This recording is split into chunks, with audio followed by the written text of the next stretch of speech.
2 e 3.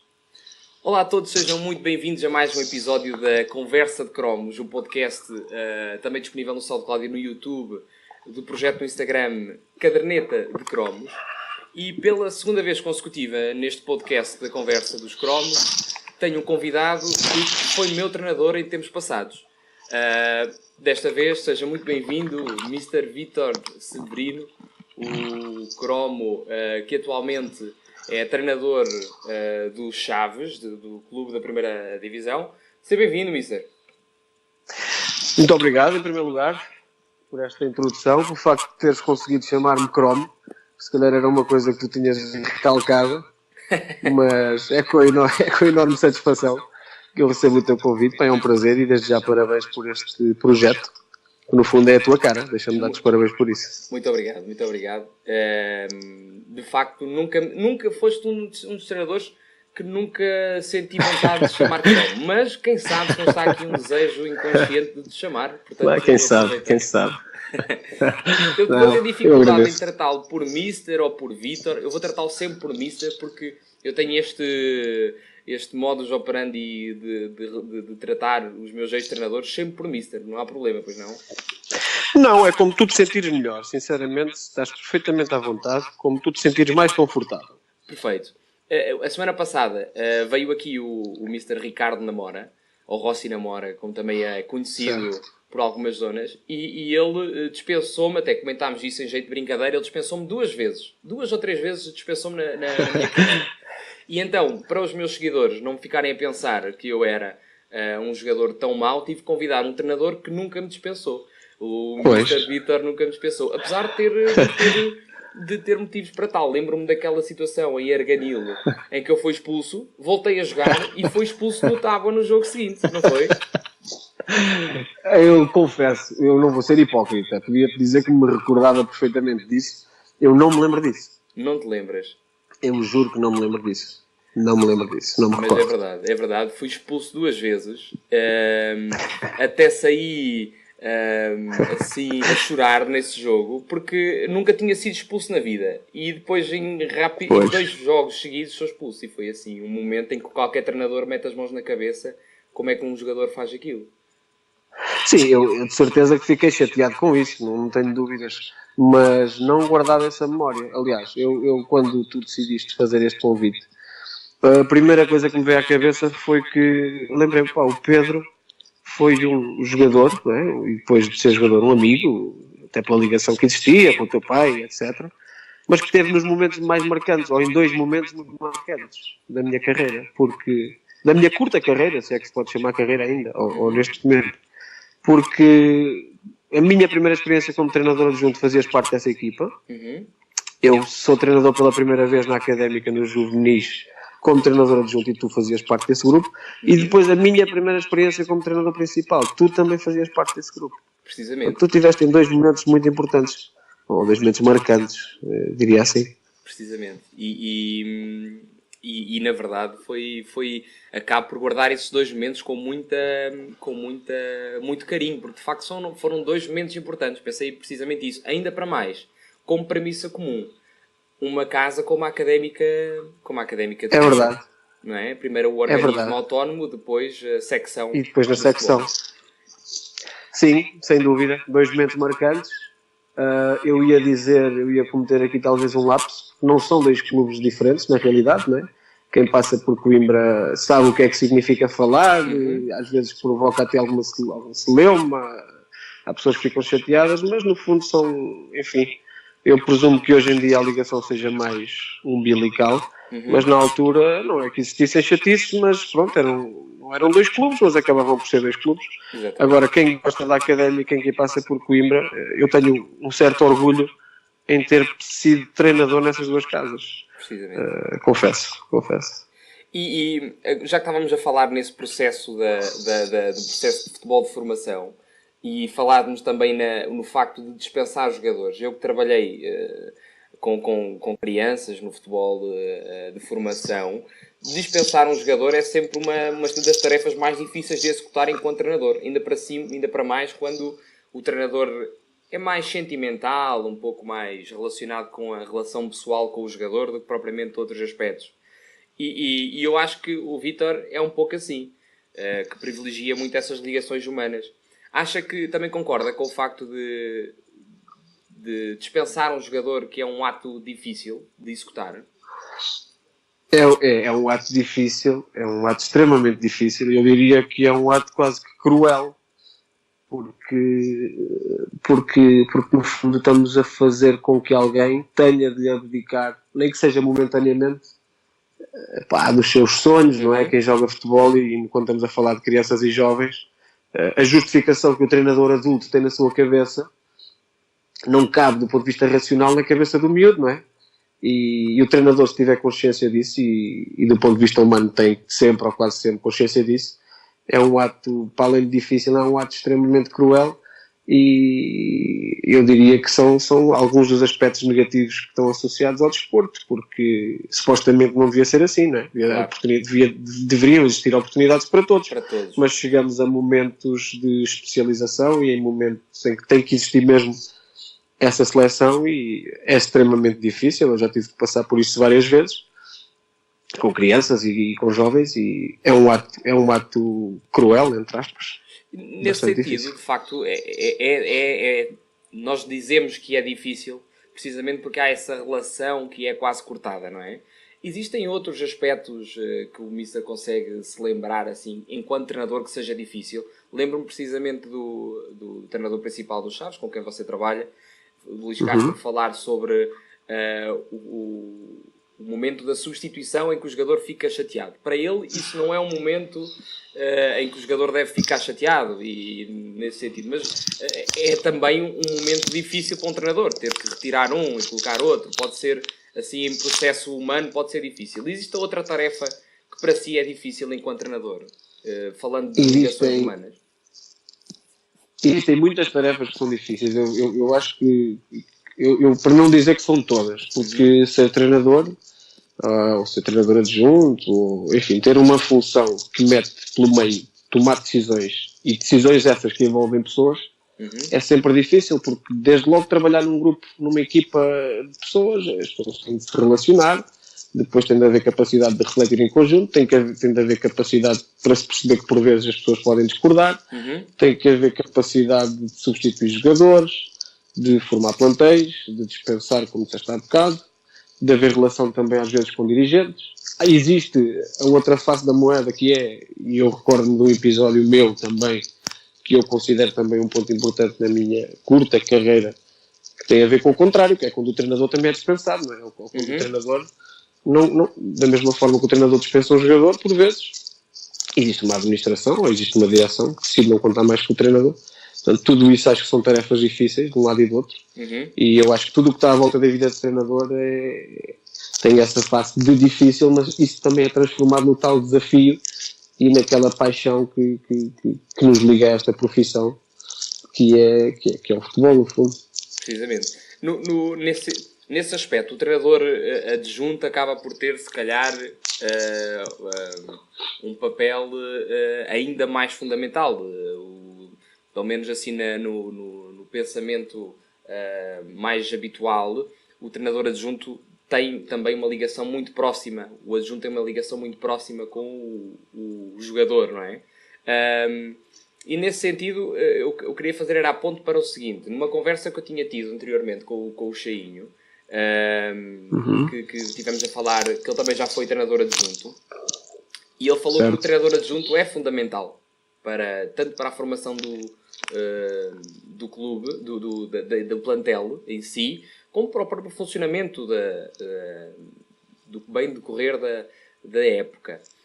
Claro que isto é uma verdade lá para ali, ou seja, é verdade, de facto, hoje em dia é certo isso, mas ainda existe alguma resistência em relação à imagem do treinador adjunto, ou seja, como que um papel em backstage, que logicamente não é tão visível, portanto, quase que passa como secundário. E como é que o Mister vive com isso? Com esse, já teve dos dois lados, como treinador principal e adjunto. você sente que hoje em dia o reconhecimento do treinador adjunto melhorou em relação a tempos passados ou ainda há muito a evoluir? Como é que está essa perspectiva em relação ao treinador adjunto? Eu, sinceramente, eu acho que a primeira questão fundamental é precisamente cada um saber exatamente qual é o lugar que ocupa. E saber que existem tarefas e existem skills também que estão associados a cada uma das funções. Ou seja, o treinador adjunto é treinador adjunto, ponto final. E, em primeiro lugar, há que saber qual é o seu papel. Se é treinador adjunto, é porque existe um treinador principal que lidera todo o processo, digamos assim.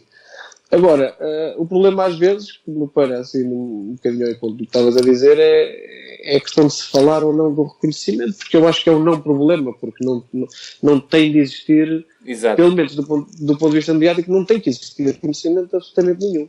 O primeiro reconhecimento que tem que existir é o reconhecimento interno de competência, exatamente, interno, tendo em conta o trabalho que é desenvolvido com os jogadores, com o resto da equipa técnica, com o treinador principal, obviamente, porque é ele que lidera todo o processo, e, enfim, com a administração, também com os adeptos, com tudo o que está ali a gravitar à volta neste caso da equipa.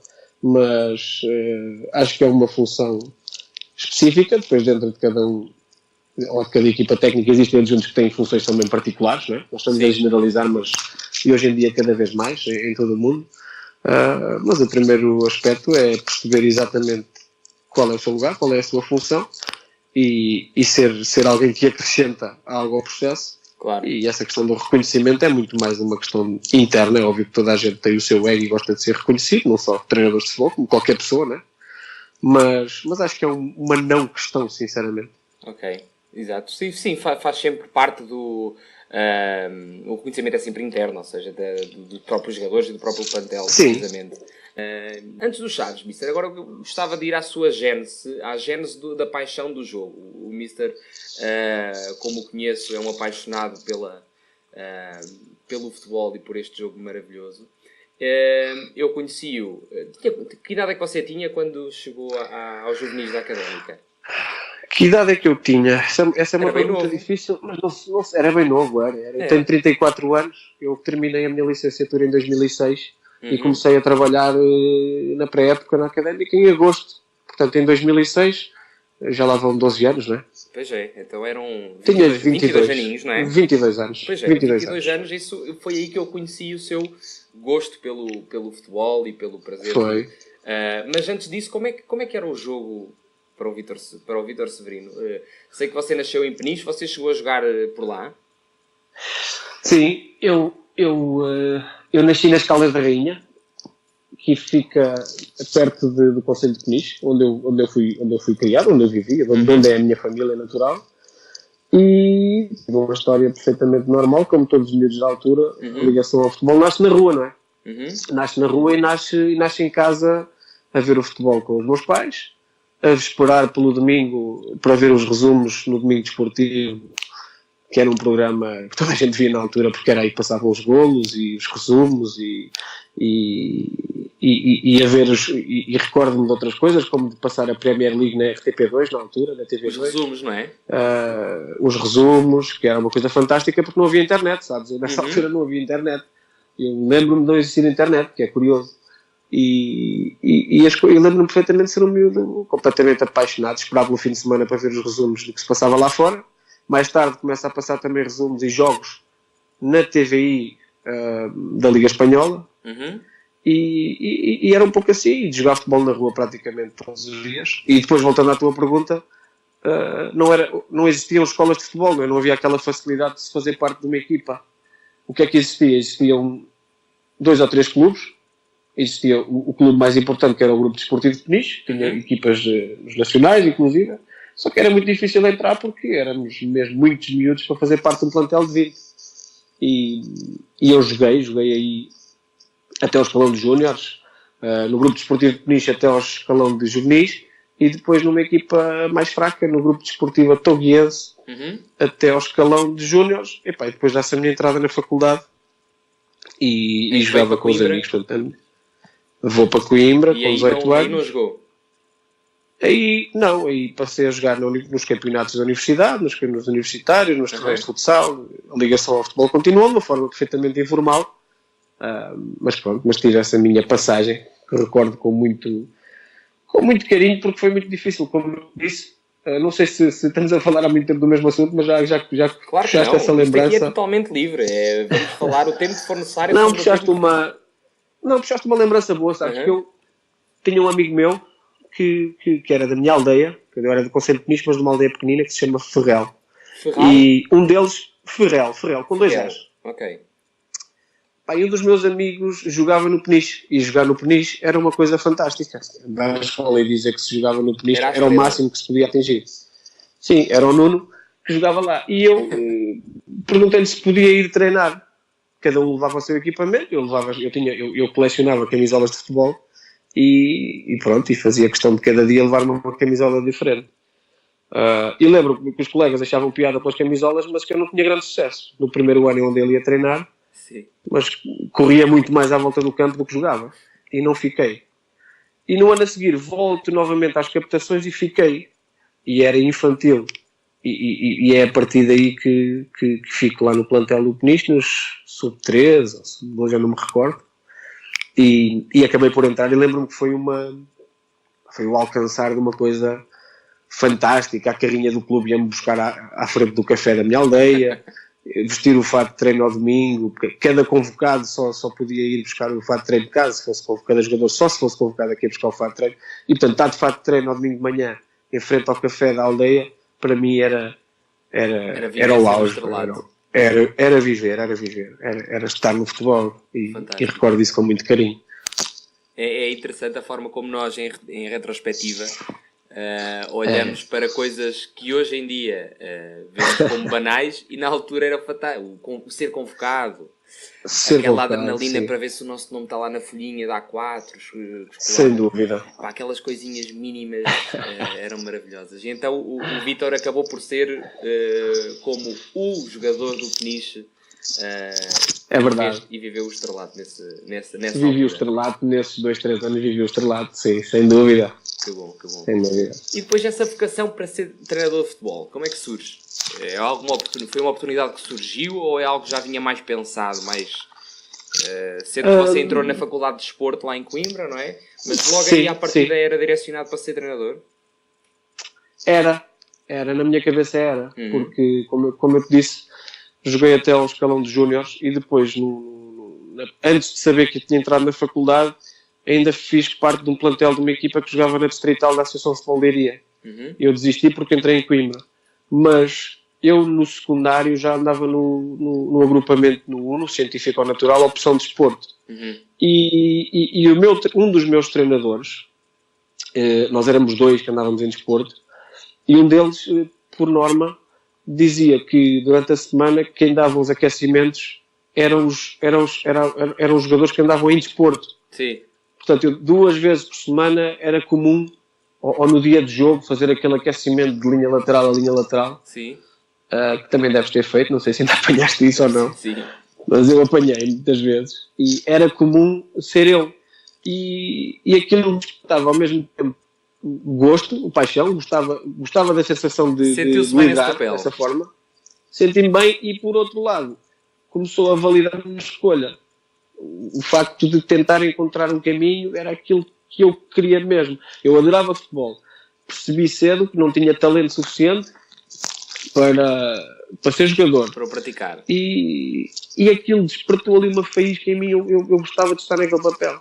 E então, a partir daí, direcionei mesmo tudo. Depois, com a entrada na faculdade, o meu interesse era... O meu desenho era esse. Quero ser treinador de futebol.